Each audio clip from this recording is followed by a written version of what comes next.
Have you ever gotten the advice that your voice should be stronger in your writing, but you have absolutely no idea what voice is or how to go about developing your own? Because I have. And being told that you need to develop your own authorial voice is very frustrating when voice is a nebulous concept and there's no way to teach it. In all of the videos that I watched about voice and all of the people that I talked to about voice, the general piece of advice was that you either have voice or you don't have voice, and you just have to read a lot and try to figure out how to have your own authorial voice by paying attention to your sentence structure and your sentence length, but none of that was very helpful to me. Over the course of the past year, I have been determined to discover my own authorial voice and figure out how to develop it, and I have started to figure it out and develop my own voice. So in this video, I'm gonna share the things that really helped crystallize the concept of voice for me and help me start developing my own voice. I'm gonna go over what a voice is, why it's important, why you need it or arguably don't, and then share my tips for starting to wrap your brain around your own authorial voice.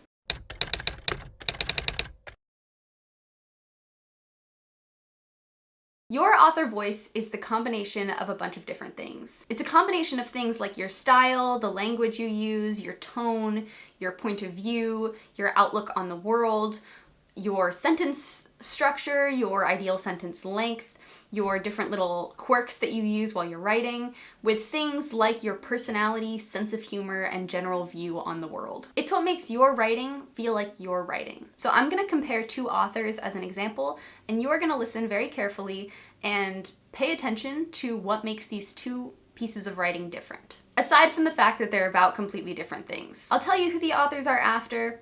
You will probably know who the authors are because these are extremely famous books. He was an old man who fished alone in a skiff in the Gulf Stream, and he had gone 84 days now without taking a fish. In the first 40 days, a boy had been with him. But after 40 days without a fish, the boy's parents had told him that the old man was now definitely and finally Salau, which is the worst form of unlucky, and the boy had gone at their orders in another boat which caught 3 good fish the first week. It made the boy sad to see the old man come in each day with his skiff empty, and he always went down to help him carry either the coiled lines or the gaff and harpoon and the sail that was furled around the mast. The sail was patched with flour sacks, and furled, it looked like the flag of permanent defeat. Example number 2. It is a truth universally acknowledged that a single man in possession of a good fortune must be in want of a wife. However little known the feelings or views of such a man may be on his first entering a neighborhood, this truth is so well fixed in the minds of the surrounding families that he is considered the rightful property of some one or other of their daughters. "My dear Mr. Bennet," said his lady to him one day, "have you heard that Netherfield Park is let at last?" Mr. Bennet replied that he had not. "But it is," returned she, "for Mrs. Long had just been there, and she told me all about it." Mr. Bennet made no answer. "Do you not want to know who has taken it?" cried his wife impatiently. "You want to tell me, and I have no objection to hearing it." This was invitation enough. The first book is The Old Man and the Sea by Ernest Hemingway, and the second book is Pride and Prejudice by Jane Austen. Even though these two books' subject matter is vastly different, you can see just in the way that they use sentences that the two books are very different. Hemingway uses very clipped, matter-of-fact sentences. They're very direct. They're extremely factual. And Jane Austen has a little bit more of a humor, like a wit and a humor to her writing, and is immediately setting a very humorous dynamic between this wife who has this news that she wants to tell her husband and the husband that's just not interested in any of it. Hemingway is like, here's a dude who has a boat, who fishes in his boat. Here's how many fish he caught. He hasn't been very lucky, he's not catching fish, and so he looks kind of sad. Whereas Jane Austen is like, all of the men in the neighborhood are looking for wives, and all of the women in the neighborhood want to be the wives, and they have already in their heads married off all of the daughters to all of the men, and here is a woman who has secretly married her daughters off in her head to all of these available men. You might not exactly be able to put your finger on why, but there's something about the two pieces of writing that feels different. Like if someone were reading them, they read them differently and they sound different. That's what voice is, and that's why it's frustrating to try and learn and develop, because it's that thing that when it's there, you know it's there, but when it's not there, you don't know how to make it be there. Because you can't look at your writing and look at your sentences and be like, I want to have voice, so I'm going to use shorter sentences, because it has to be authentic to you. An author's voice is like their fingerprint. completely unique, and if a voice is strong enough and iconic enough, you as the reader would be able to read the book and without even knowing who wrote it, be able to know that it's that author who wrote that, which is pretty cool and special and something that a lot of authors want to achieve. Voice is important because it makes your writing stand out. Having this je ne sais quoi about your writing that allows people to know that it's you writing it without even having to read the author name is really special, and it makes you as an author stronger and more inimitable because you have a style that can't necessarily be replicated. When an author or a character hooks off the page like they're a real person who's speaking to you, it hooks you into the book.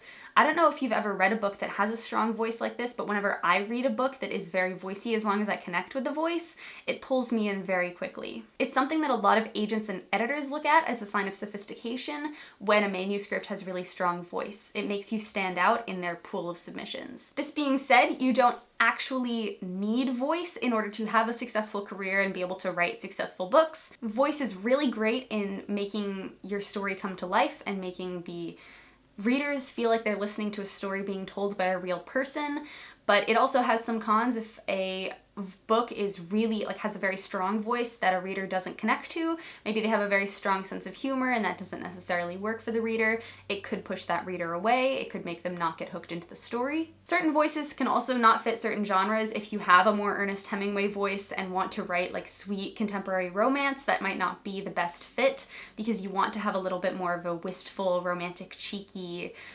voice to you, a little bit maybe closer to the Jane Austen voice. But you wouldn't want to write thrillers in a Jane Austen voice either, so you have to figure out what your voice is and which genres fit best in your voice. But I think a strong voice is an indicator of really good fiction, or fiction that's very short in itself. And I received the advice last year that I needed to start thinking more about my voice and developing a strong voice. And so I started doing a bit of a deep dive and thinking about all of the different pragmatic ways that I could develop my own author voice.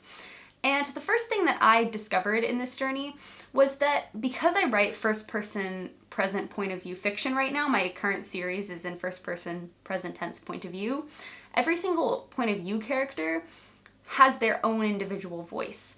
I don't necessarily have my own individualistic author voice in that series. I try to chameleon and make every chapter that point of view is written in be the voice of that character. And so I embarked on my quest to try and figure out what makes a character's voice very authentic and jump off the page. And I had mentors read my work, I had my peers read my work, I tried to really dig into what makes one voice jump off the page and one voice fall flat. And what initially really helped me was the discovery that I didn't have to think of my voice as my authentic self-expression, because I already felt like I was expressing myself authentically. I didn't feel like I was trying to be something that I'm not, but I was still being told that my prose wasn't voicey enough. But as soon as I started thinking of my narrator as a character the same way I do the characters in my story, and my authorial persona as a character, my voice started to click together a little bit more in my head. Instead of agonizing over trying to create my own authorial voice, I changed my focus and pivoted towards trying to create 4 very distinctive voices and understand what made each of my main point of view characters' voices different.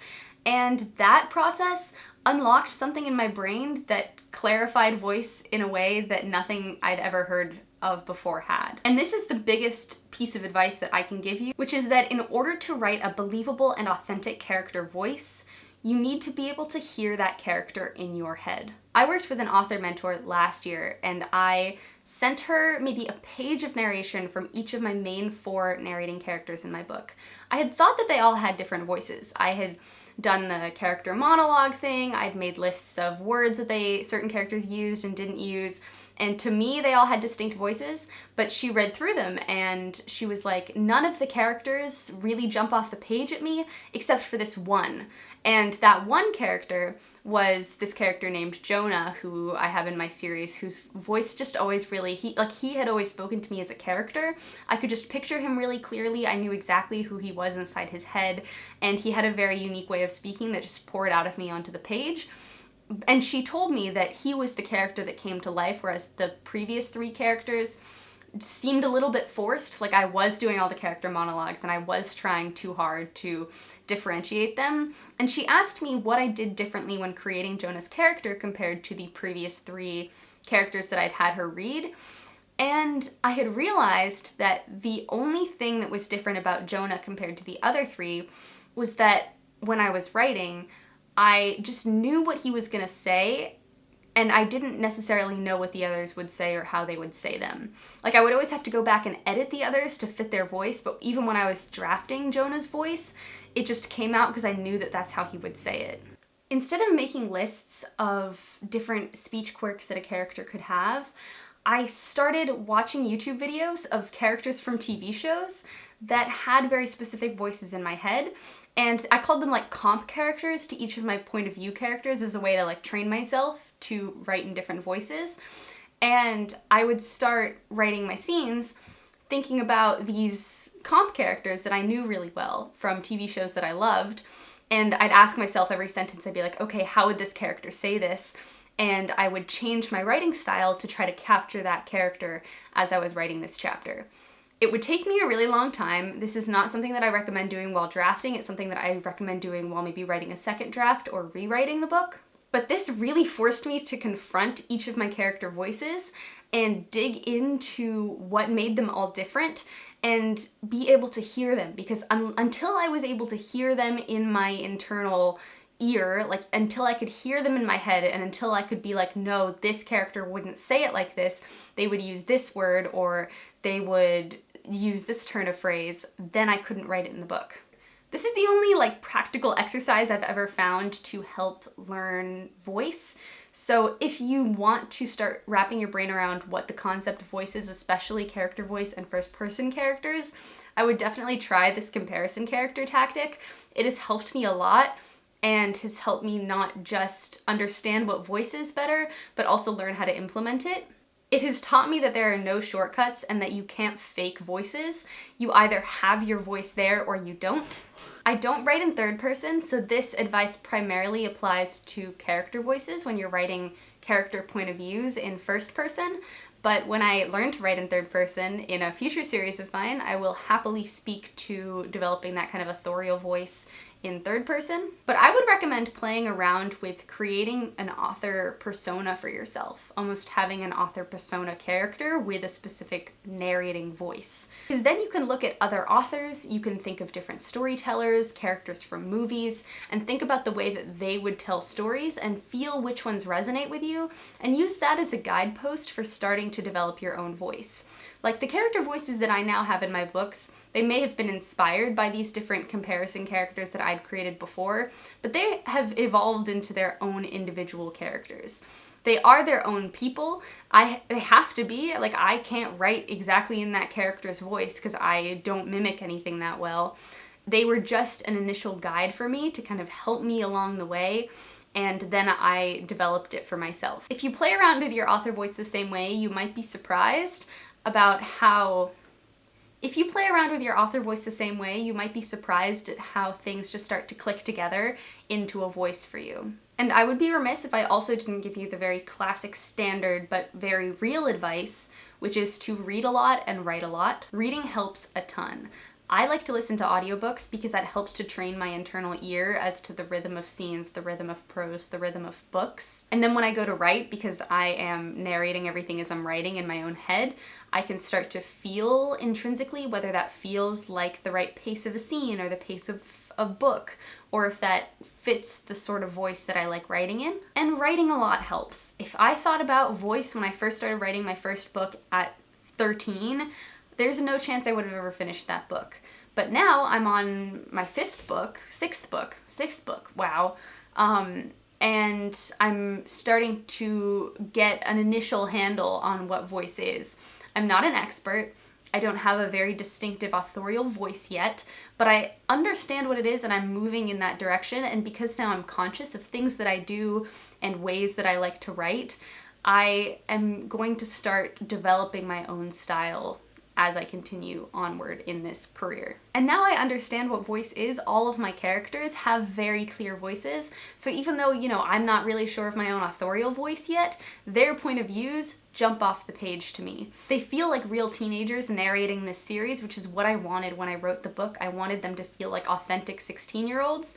And so I am very happy about that. So even if I haven't fully developed my own authorial voice yet, I'm moving in the right direction. All of those characters sound like real, authentic 16-year-olds to me, and they all sound really different. And this work, diving into their individual voices, is helping me understand what my voice is and is helping me work on developing it. You want to make sure your author voice is authentic. You don't want to try and be something that you're not. But in my case, I had to understand what it was that I was trying to accomplish before I started accomplishing it. Because I was being told that my writing didn't have a voice when I was being authentic, and it wasn't like I was trying to be anything else. But now that I understand what voice is, I can pay better attention to my own voice and start developing my own author fingerprint. Oh, and if you're funny, that helps a lot. Having a strong sense of humor can really define a voice very quickly, but humor doesn't necessarily work in every single genre, so you have to pick and choose your moments for humor. So there are the basics of author voice and how to start developing it. I hope it was helpful. That was by far the most actionable tip I have found in trying to create my own author voice and understand what voice is. So if you do try this and it is helpful to you, please let me know. If you have any magical tips on how to understand, create, and develop your own unique author voice, please let me know down in the comments. I would love to hear from you, and I'm sure everybody else would too. Remember that there is no one way to learn how to write. All you can do is experiment with a bunch of different things, write a lot, be persistent, and think and reflect on what you've learned and how you work in order to figure out what writing process works best for you. If you enjoyed this video, please make sure to like it and also subscribe to my channel. I am an award-winning young adult author of the They Stay series, including books They Stay, They Whisper, They Return, and They Hunt, which is coming out this fall. I make videos sharing the writing advice and tips that I've learned on my own writing journey that have really helped me, in the hopes that they also help you. So subscribe if that sounds interesting to you, turn on the notification bell to make sure you don't miss another video from me. I hope you have a good week, everybody, and as always, happy writing.